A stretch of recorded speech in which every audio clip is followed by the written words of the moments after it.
हमारा probability of transmission coefficient हमारा निकल के आया था। तो यहाँ पे म्यू हमें पता होना चाहिए, म्यू इज़ K2 बाय में K1। तो बच्चे अब हम इसके कुछ स्पेशल केसेस करेंगे। तो सबसे पहला स्पेशल केस आपका क्या रहेगा कि हम क्या मान के चल रहे हैं, ई किसको अप्रोच कर रहा है, वी नॉट को अप्रोच कर रहा है, यानी कि जो एनर्जी इंसिडेंट पार्टिकल की वो किसको अप्रोच कर रही है, पोटेंशियल बैरियर को अप्रोच कर रही है। तो उस केस में हमारा K2 किसको अप्रोच करेगा, जीरो को अप्रोच करेगा, क्योंकि हमें पता है जो K2 है वो क्या है, under root of 2m by में h cut square E minus V not. तो जब ई वी नॉट को अप्रोच करेगा तो ये वाली टर्म किसको अप्रोच करेगी, जीरो को अप्रोच करेगी। अब हमारे पास म्यू है, म्यू क्या है बच्चे, हमने डिफाइन किया था K2 बाय K1। तो आप K2 की वैल्यू पुट करेंगे under root of 2m by में h cut square E minus V naught divided by 2m by में h कट स्क्वायर ई। तो यहाँ से बच्चे 2m बाय में h कट स्क्वायर हमारा कैंसिल हो जाएगा, तो हमारे पास क्या आ जाएगा, E minus V naught by में ई। तो यहाँ से बच्चे आप ई को डिवाइड में डिनोमिनेटर में ले आएंगे दोनों के, तो हमारे पास आ जाएगा under root of 1 minus V naught by में ई। अब देखो बच्चे, जब ई वी नॉट को अप्रोच कर रहा है तो ये वाली टर्म किसको अप्रोच करेगी, 1 को, 1 माइनस 1 जीरो, यानी कि जब ई वी नॉट को अप्रोच कर रहा है तो आपका म्यू किसको अप्रोच करेगा, जीरो को अप्रोच करेगा। तो अब हम क्या करेंगे, प्रोबेबिलिटी ऑफ ट्रांसमिशन कोफिशिएंट को इसी लिमिट्स में हम निकालेंगे। लिमिट क्या है कि ई वी नॉट को अप्रोच कर रहा है या कह लो K2 जीरो को अप्रोच कर रहा है। तो इस लिमिट, जब हम लिमिट्स लगाएंगे हमारे पास जो है प्रोबेबिलिटी ऑफ ट्रांसमिशन कोफिशिएंट वो हमारा निकल के आया था 4 म्यू स्क्वायर बाय में 1 प्लस में म्यू स्क्वायर का whole square sine square K2a plus में 4 mu square cos square K2a। तो यहाँ से बच्चे हम क्या करेंगे, म्यू स्क्वायर को दोनों के डिनोमिनेटर में ले जाएंगे तो हमारे पास वैल्यू आएगी 4 बाय में 1 प्लस में म्यू स्क्वायर का whole square sine square K2a by में mu square plus 4 cos square K2a। अब देखो, जब मैं लिमिट अप्रोच करवाऊंगी बच्चे K2 अप्रोचेस टू जीरो, जब आप लिमिट पुट करोगे K2 अप्रोचेस टू जीरो, पहले आप म्यू की वैल्यू पुट कर दो बच्चे। म्यू की वैल्यू क्या है, K2 बाय में K1 है, तो यहाँ पे हमने सब्सटीट्यूट कर दी। अब आप लिमिट अप्रोच करवाओ K2 अप्रोचेस टू जीरो, तो जहाँ पे लिमिट्स लगाएंगे limit K2 approaches to zero, तो उस केस में हमारे पास क्या हो जाएगा, अब यहाँ पे हम सब्सटीट्यूट करेंगे जीरो, साइन जीरो बाय में जीरो, और यहाँ पे क्या आ जाएगा, limit K2 approaches to zero cos zero 1। But ये वाली जो फैक्टर है हमारे पास साइन जीरो बाय जीरो, यानी कि zero by zero not defined form हमारे पास बन रही है। तो हम क्या करेंगे बच्चे, हमें पता है ये लिमिट को हमें क्या बनाना पड़ेगा, 1 बनाना पड़ेगा। तो हम क्या करेंगे, ए स्क्वायर से मल्टीप्लाई, ए स्क्वायर से क्या करेंगे, डिवाइड। तो यहाँ से हमारे पास आ जाएगा 4 डिवाइडेड बाय 1 प्लस में म्यू स्क्वायर का whole square sine square K2a by में K2 square a K2 square into a square K1 square A square plus में 4 कॉस स्क्वायर K2a। बच्चे जब आप K2 को अप्रोच कराओगे, लिमिट्स जो है हमारे पास, इसको जब हम K2 को अप्रोच करवाएंगे जीरो, तो हमारी ये वाली टर्म जो है जीरो बाय जीरो नहीं बनेगी, क्योंकि हमें पता है हम इसमें जो है ये वाली लिमिट यूज़ करेंगे साइन K2a बाय में K2a। जितना फैक्टर नीचे उतना फैक्टर डिनोमिनेटर में आ जाता है। तो ये जो लिमिट होती है किसको अप्रोच करती है, जब हम लिमिट लगाएंगे इस पर K2 अप्रोचेस टू जीरो, तो ये लिमिट किसको अप्रोच करेगी बच्चे, 1 को अप्रोच करेगी।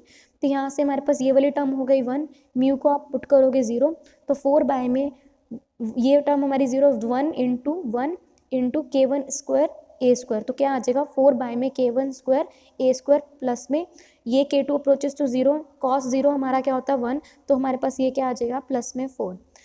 अब 4 को बच्चे दोनों तरफ डिनोमिनेटर में हम ले जाएंगे तो हमारे पास वैल्यू आ जाएगी 1 बाय में 1 प्लस में K1 square A square by में 4। ठीक है, तो हमारे पास 1 बाय में 1 प्लस में K1 ए बाय में 2 का होल स्क्वायर आ जाएगा हमारे पास वैल्यू। अब ये हमारे पास जो हमने निकाली थी probability of transmission coefficient for the case, हमारे पास केस क्या था बच्चे, जब एनर्जी जो है वी नॉट को अप्रोच कर रही है, यानी कि जो इंसिडेंट पार्टिकल की एनर्जी है वो किसको अप्रोच कर रही है, पोटेंशियल बैरियर को अप्रोच कर रही है।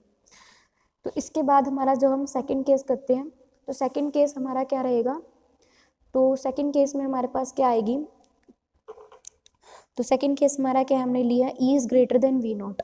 तो E greater than V not के केस में हमारे पास क्या हो जाएगा बच्चे, प्रोबेबिलिटी ऑफ ट्रांसमिशन कोफिशिएंट हमने डिफाइन किया हुआ वही है 4 म्यू स्क्वायर बाय में 1 प्लस में म्यू स्क्वायर का whole square sine square K2a plus में 4 mu square cos square K2a। अब हमने देखा जो हमारे पास ई ग्रेटर देन वी नॉट की अगर मैं बात करूँ तो हमारे पास म्यू हमने अभी ऊपर ही कैलकुलेट किया था, म्यू हमने क्या निकाला था 1 माइनस वी नॉट बाय में ई, तो मैं यही डायरेक्ट यूज़ करूँगी। तो म्यू हमारे पास ये है। अब देखो जब ई बढ़ा है किससे, वी नॉट से, मतलब ये डिनोमिनेटर बढ़ा है वी नॉट से, तो ये वाली टर्म क्या हो जाएगी बच्चे, हमेशा कम होगी, ठीक है ना, तो ये हमेशा क्या रहेगी, लेस देन 1 रहेगी। और यानी कि छोटी रहेगी, तो हमारे पास ये जो म्यू है वो हमेशा कैसा रहेगा, रियल रहेगा, और कैसा रहेगा, पॉजिटिव वैल्यू देगा। और इसकी वैल्यू जो भी होगी वो भी क्या होगी, लेस देन 1 होगी। ठीक है, जो आपकी ये वाली जो वैल्यूज आएंगी वो क्या होंगी, हमेशा लेस देन 1 होगी। तो यहाँ से हमारे पास क्या आ जाएगा, हमारे पास जो है नेक्स्ट, अब हम क्या कैलकुलेट कर रहे हैं, हमें निकालना है परफेक्ट ट्रांसमिशन की कंडीशन हम कैलकुलेट करेंगे।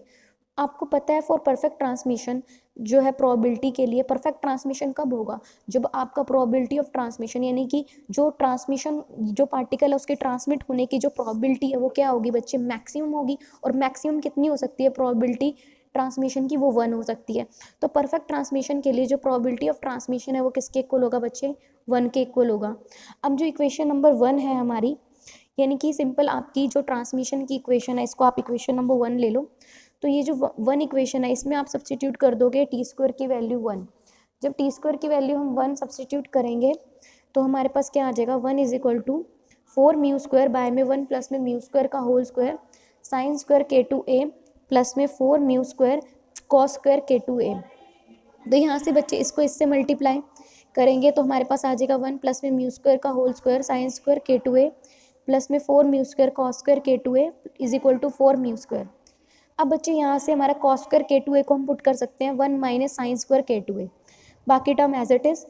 अब यहाँ से देखो बच्चे 4 mu square minus 4 mu square sine square k2a, 4 mu square से 4 म्यू स्क्वायर कैंसिल, और क्या बचा minus 4 mu square sine square k2a। तो हमने क्या किया बच्चे, साइन स्क्वायर k2a कॉमन ले लिया, तो हमारे पास आ गया 1 प्लस में म्यू स्क्वायर का whole square minus 4 mu square, ठीक है ना, sine square k2a is equal to 0, क्योंकि ये तो कैंसिल हो गया था।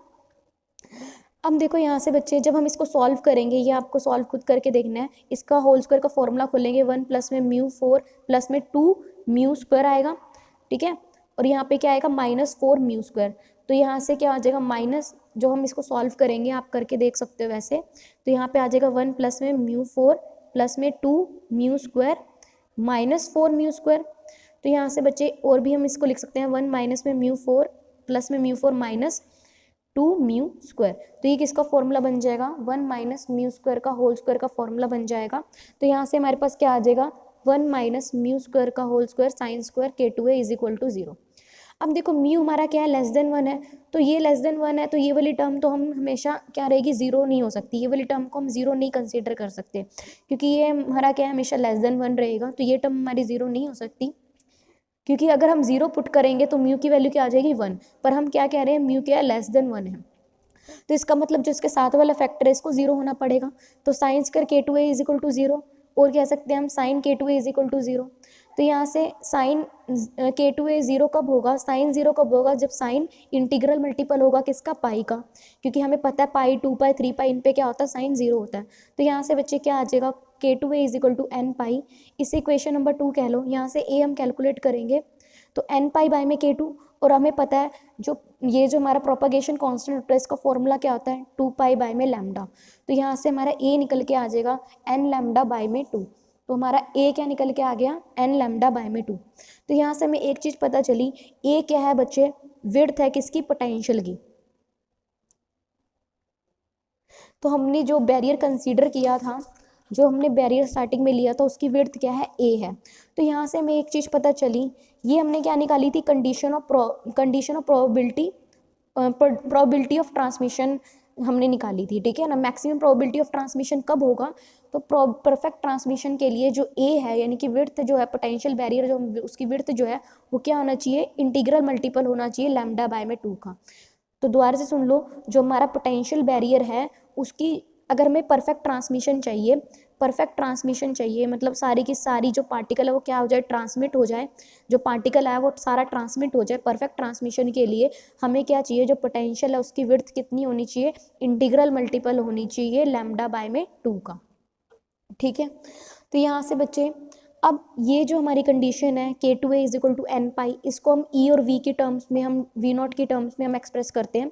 ये तो हमने एक्सप्रेस किया था in terms of potential width, अब e और v की टर्म्स में कैसे एक्सप्रेस कर सकते हैं, तो k2a is equal to n pi है, और हमें पता है k2 किसके इक्वल आ जाएगा, n पाई बाय में a के। k2 हमें पता है वो क्या था, 2m by 2 under root of 2m by में h cut square e minus v0। तो यहाँ से बच्चे ये क्या आ गया, n पाई बाय में a। तो यहाँ से हमने क्या किया, एच स्क्वायर जो है इधर जाके क्या हो जाएगा, हमने क्या किया इसका स्क्वायरिंग बोथ साइड, जो स्क्वायरिंग बोथ साइड करेंगे 2m बाय में, आप करके देख लो, स्क्वायरिंग बोथ साइड करोगे तो क्या आ जाएगा 2m बाय में H cut square E minus V naught is equal to n square pi square A square. तो हमने क्या किया, ई माइनस वी नॉट को इधर रखा, इसको इधर ले गए, तो एन स्क्वायर पाई स्क्वायर ए स्क्वायर मल्टीप्लाई में एच कट स्क्वायर बाय में 2m। तो यहाँ से बच्चे वी नॉट को भी हम इधर ले गए, तो क्या आ जाएगा वी नॉट प्लस में N square pi square A square by में into H cut square by में 2m। तो यहाँ से बच्चे हमने वी नॉट कॉमन ले लिया, तो वी नॉट कॉमन लिया तो यहाँ से ये 1 प्लस, अब वी नॉट इसका मल्टीप्लाई नहीं है तो इसका क्या आ जाएगा डिवाइड में 1 plus n square pi square H cut square 2m a square V not. तो इसको इक्वेशन नंबर 3 कह लिया।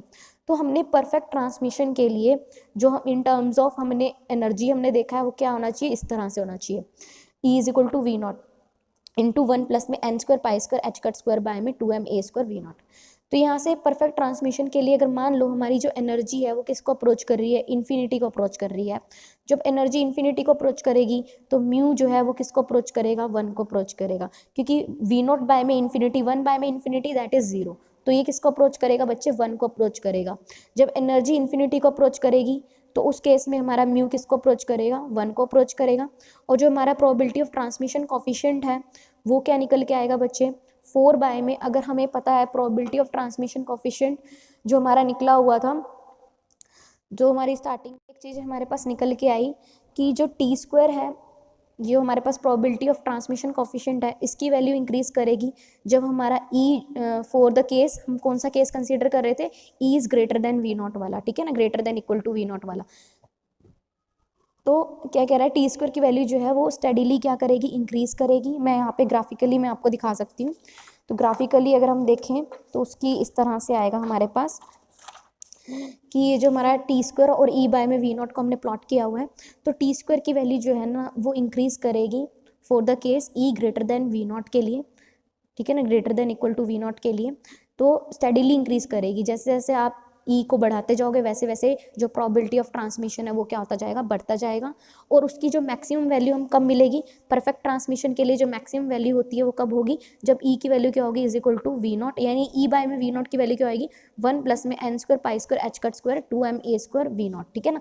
तो जब हमारे पास ई की वैल्यू किसके इक्वल होगी, वी नॉट 1 प्लस में N square pi square H cut square by में 2m वी नॉट इसके इक्वल होगी, तो उस केस में हमारे पास क्या होगा बच्चे, हमारे पास ये T square probability of transmission क्या होगा, मैक्सिमम होगा। उसके बाद बच्चे आफ्टर दैट जो है इसके बाद क्या होगा बच्चे, ये कुछ पीरियोडिक वेरिएशन शो करेगा, और जिस फॉर विच टी स्क्वायर जो है जिसकी मैक्सिमम वैल्यू क्या आएगी बच्चे 1 होगी। और उसके बाद जो है एजम्पटिकली जो है ये 1 को अप्रोच करेगा for the case E very very greater than V not, जब ई बहुत ज़्यादा हो जाएगा वी नॉट से, तो ये जो है कुछ पीरियोडिक वेरिएशन दिखाने के बाद ये टी स्क्वायर किसको अप्रोच करेगा, एजम्पटिकली 1 के इक्वल हो जाएगा या यूनिटी के इक्वल हो जाएगा।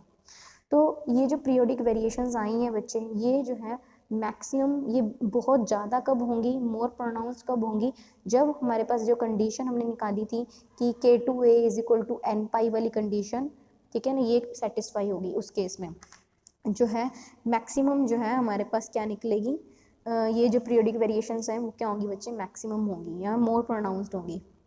उसके बाद ये बच्चे, या फिर हमारे पास यहाँ पे हमने निकाला था ए की वैल्यू क्या होनी चाहिए, एन लैम्डा बाय में 2 होनी चाहिए। जब ये कंडीशन सेटिस्फाई हो जाएगी तब भी हम ये कह सकते हैं ये जो वेरिएशंस आ रही हैं ये जो टी स्क्वायर में बहुत ज़्यादा क्या होगा, इंक्रीज आएगा।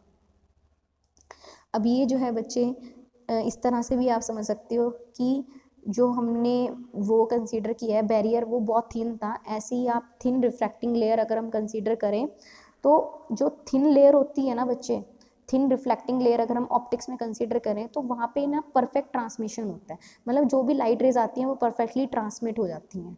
तो ऐसे ही जो बैरियर है उसमें परफेक्ट ट्रांसमिशन कब होगा, जब हमारी ये वाली कंडीशन क्या हो जाएंगी बच्चे, सेटिस्फाइड हो जाएंगी। तो अब last but not the least, last case क्या है हमारा वो डिस्कस कर लेते हैं। तो लास्ट केस जो है हमारे पास, तो लास्ट केस जो है हमारा रहेगा, तो लास्ट केस हमारा है E is less than V not. जब ई लेस देन है यानी कि energy, total energy incident particle की अगर वी नॉट से कम है तो उस केस में हमारे पास क्या आ जाएगा, K2 क्या है 2m बाय में under root of 2m by में H cut square E minus V nought. अब देखो E is less than V not तो ये टर्म क्या हो जाएगी, इमेजिनरी हो जाएगी, ये नेगेटिव हो जाएगा। तो अगर हम वी नॉट माइनस ई लिखेंगे तो negative of V not minus E आएगा, तो हम इसको लिख सकते हैं आयोटा का स्क्वायर, तो आयोटा बाहर आ जाएगा, तो iota under root of 2m V not minus E by में एच कट। तो यहाँ से बच्चे ये वाली जो टर्म है अब क्या बन जाएगी, रियल बन जाएगी। आयोटा क्या है, इमेजिनरी, और ये वाली टर्म क्या हो जाएगी, रियल है। के क्योंकि ये हमेशा क्या रहेगी, पॉजिटिव रहेगी, तो के is real and positive quantity. तो यहाँ से हमारे पास जो टी स्क्वायर है वो कैलकुलेट होके आएगा 4k स्क्वायर। अब देखो हमारे पास क्या था, 4 म्यू स्क्वायर था, k2 बाय में k1 हमने पुट कर लिया, तो प्रोबेबिलिटी ऑफ ट्रांसमिशन हमारे पास क्या आ जाएगा, 4k2 का स्क्वायर बाय में k1 का स्क्वायर 1 प्लस k2 बाय में k1 का होल स्क्वायर इनका पूरे का whole square sine square k2a plus 4k1 का स्क्वायर बाय में k2 का स्क्वायर बाय में k1 का स्क्वायर कॉस स्क्वायर k2a। तो यहाँ से बच्चे हमने क्या पुट करना है, k2 को आप पुट कर दो आयोटा के, जब k2 को हम आयोटा के पुट करेंगे तो क्या आ जाएगा, आयोटा का स्क्वायर k स्क्वायर बाय में k1 का स्क्वायर, तो आयोटा का स्क्वायर दैट इज -1, तो 4k स्क्वायर बाय में k1 का स्क्वायर, तो यहाँ से भी ये आ जाएगा 1 माइनस k स्क्वायर बाय में k1 का स्क्वायर का होल स्क्वायर। अब देखो बच्चे इसको पुट किया आयोटा के, तो आयोटा के पुट करते हैं, यहाँ पे हमारे पास फॉर्मूला होता है साइन आयोटा थीटा, क्या होता है, आयोटा साइन हाइपरबोलिक थीटा। तो जो हमारा साइन आयोटा थीटा क्या बन जाता है, हाइपरबोलिक बन जाता है, और आयोटा बाहर आ जाता है। तो यहाँ से हम इसको पुट करेंगे तो ये बन जाएगा आयोटा का स्क्वायर, क्योंकि ये होल स्क्वायर है ना, तो आयोटा का स्क्वायर साइन स्क्वायर हाइपरबोलिक के माइनस 4k स्क्वायर बाय में k का स्क्वायर कॉस स्क्वायर हाइपरबोलिक का स्क्वायर बाय में k स्क्वायर के ए। तो यहाँ से बच्चे कॉस आयोटा थीटा होता है कॉस हाइपरबोलिक थीटा, ठीक है। तो यहाँ से हमारे पास ये आ जाएगा, उसके बाद हमारे पास क्या हो जाएगा, तो हमारे पास ये निकल गया है टी स्क्वायर, निकल के हमारे पास ये वाली टर्म आ गई। तो हम इसको इस तरह से भी ले सकते हैं कि T square is equal to 4k का स्क्वायर बाय में k1 का स्क्वायर। अब देखो बच्चे मैंने क्या किया, ये माइनस को मैंने एडजस्ट कर लिया, यहाँ पे आयोटा का स्क्वायर था, ये माइनस था, मैंने माइनस नीचे ले गई, तो आयोटा का स्क्वायर माइनस था तो माइनस माइनस प्लस, पर यहाँ पे भी क्या हो जाएगा प्लस, तो यहाँ पे आ गया 4k का स्क्वायर बाय में k1 का स्क्वायर बाय में 1 माइनस k स्क्वायर बाय में k1 का स्क्वायर का होल स्क्वायर। तो यहाँ से ये पॉजिटिव होएगा sign square hyperbolic k plus 4k square by में k1 का square cos square hyperbolic cos hyperbolic square के। तो यहाँ से हमारे पास इतना आ गया, तो ये हमारे पास कैलकुलेट आके आया। अब बच्चे यहाँ से हमारे पास क्या आ जाएगा, हमने क्या किया, k1 का स्क्वायर डिनोमिनेटर से कर लिया, तो k1 का स्क्वायर माइनस k का स्क्वायर इसका होल स्क्वायर था, तो जब हम बाहर निकालेंगे क्या निकलेगा, k1 की पावर 4। तो यहाँ पे क्या है, k1 की पावर स्क्वायर है, तो k1 का स्क्वायर जो है क्या हो जाएगा, मल्टीप्लाई हो जाएगा। तो हम करेंगे 4k स्क्वायर k1 का स्क्वायर बाय में k1 का स्क्वायर माइनस k स्क्वायर का whole square sine square hyperbolic k plus में 4k स्क्वायर k1 का square cos square hyperbolic cos hyperbolic square k a. तो ये वाली जो टर्म हमारे पास निकल के आएगी वो हमेशा पॉजिटिव रहेगी और हमेशा लेस देन क्या रहेगी, 1 रहेगी। तो यहाँ से हमारे पास ई जो है हमारा अगर 0 को अप्रोच करता है, या ई हम 0 ले लेते हैं, तो हमारा ई 0 होगा, तो हम यहाँ पे ये भी कह सकते हैं जो हमारा k1 है, क्योंकि हमें पता है k1 क्या हमारा था, under root of 2m E by में h कट स्क्वायर। तो जब हमारा ई 0 है तो k1 भी किसको अप्रोच करेगा, 0, यानी कि 0 ही होगा। और ट्रांसमिशन कॉफिशिएंट जो प्रोबेबिलिटी ऑफ ट्रांसमिशन है इसमें पुट करेंगे, तो हमने क्या पुट करना है, k1 को 0 पुट करेंगे, तो ये वाली टर्म क्या हो जाएगी बच्चे, 0 हो जाएगी। ऐसे ही कह रखा है कि ई 0 है तो टी स्क्वायर क्या हो गया बच्चे, 0 हो गया। अब ई जो है इंक्रीज हो रहा है बहुत ज़्यादा, अगर लेस देन है वी नॉट से, ठीक है ना, और एनर्जी जो है इंक्रीज कर रही है, और एनर्जी जो है लेस देन वी नॉट वाला केस है, तो उस केस में हमने देखा था बच्चे टी स्क्वायर जो है वो स्टेडीली इंक्रीज कर रहा था। तो हम ये केस अभी पिछले वाला पढ़ के आए हैं, जब ई हमारा क्या था बच्चे, less than equal to V naught है और ई इंक्रीज कर रहा है, तो टी स्क्वायर भी क्या कर रहा है, इंक्रीज कर रहा है। उसके बाद क्या हो जाएगा बच्चे, ये जो है जो वैल्यू है ये join smoothly the given value the value given by this, और उसके बाद जो है ये वाली जो टर्म है इसको क्या करेगा, ज्वाइन करेगा for E is equal to V naught. मतलब ट्रांसमिशन जो है हमारे पास, जब ई किसके इक्वल हो जाएगा बच्चे, वी नॉट के इक्वल हो जाएगा, यानी कि 1, तो उस केस में हमारे पास जो होगा टी स्क्वायर की वैल्यू क्या होगी, ये हमने ये फर्स्ट केस किया था ना कि ई जब वी नॉट के इक्वल हो जाएगा, देखो जब ई इंक्रीज हो रहा है तो टी स्क्वायर इंक्रीज करेगा, जब ई वी नॉट के इक्वल हो जाएगा तो टी स्क्वायर किसके इक्वल हो जाएगा, इस टर्म के इक्वल हो जाएगा। और उसके बाद क्या करेगा बच्चे, जब इस टर्म के इक्वल आ गया उसके बाद ये मैक्सिमम वैल्यू अप्रोच कर लेगा। तो मैक्सिमम वैल्यू कब अप्रोच करेगा, जब ई की वैल्यू क्या होगी बच्चे, E is equal to V not 1 plus में N square pi square H cut square by में 2m V not a square. और उसके बाद आपको पता है एजम्पटिकली जो है कुछ पीरियोडिक वेरिएशन शो करेगा और with maximum T square that is equal to 1। और उसके बाद क्या करेगा, एजम्पटिकली जो है 1 को अप्रोच करेगा। तो ये सारा वही था हमने जो डिस्कस किया। तो तीनों केस हमारे लिए इम्पॉर्टेंट हैं। तो जिसने अपना प्रीवियस लेक्चर देख के उसके बाद ये वाला लेक्चर कंटिन्यूटी में देखें ताकि आपको तीनों स्पेशल केसेस आपको समझ में आए। Thank you so much.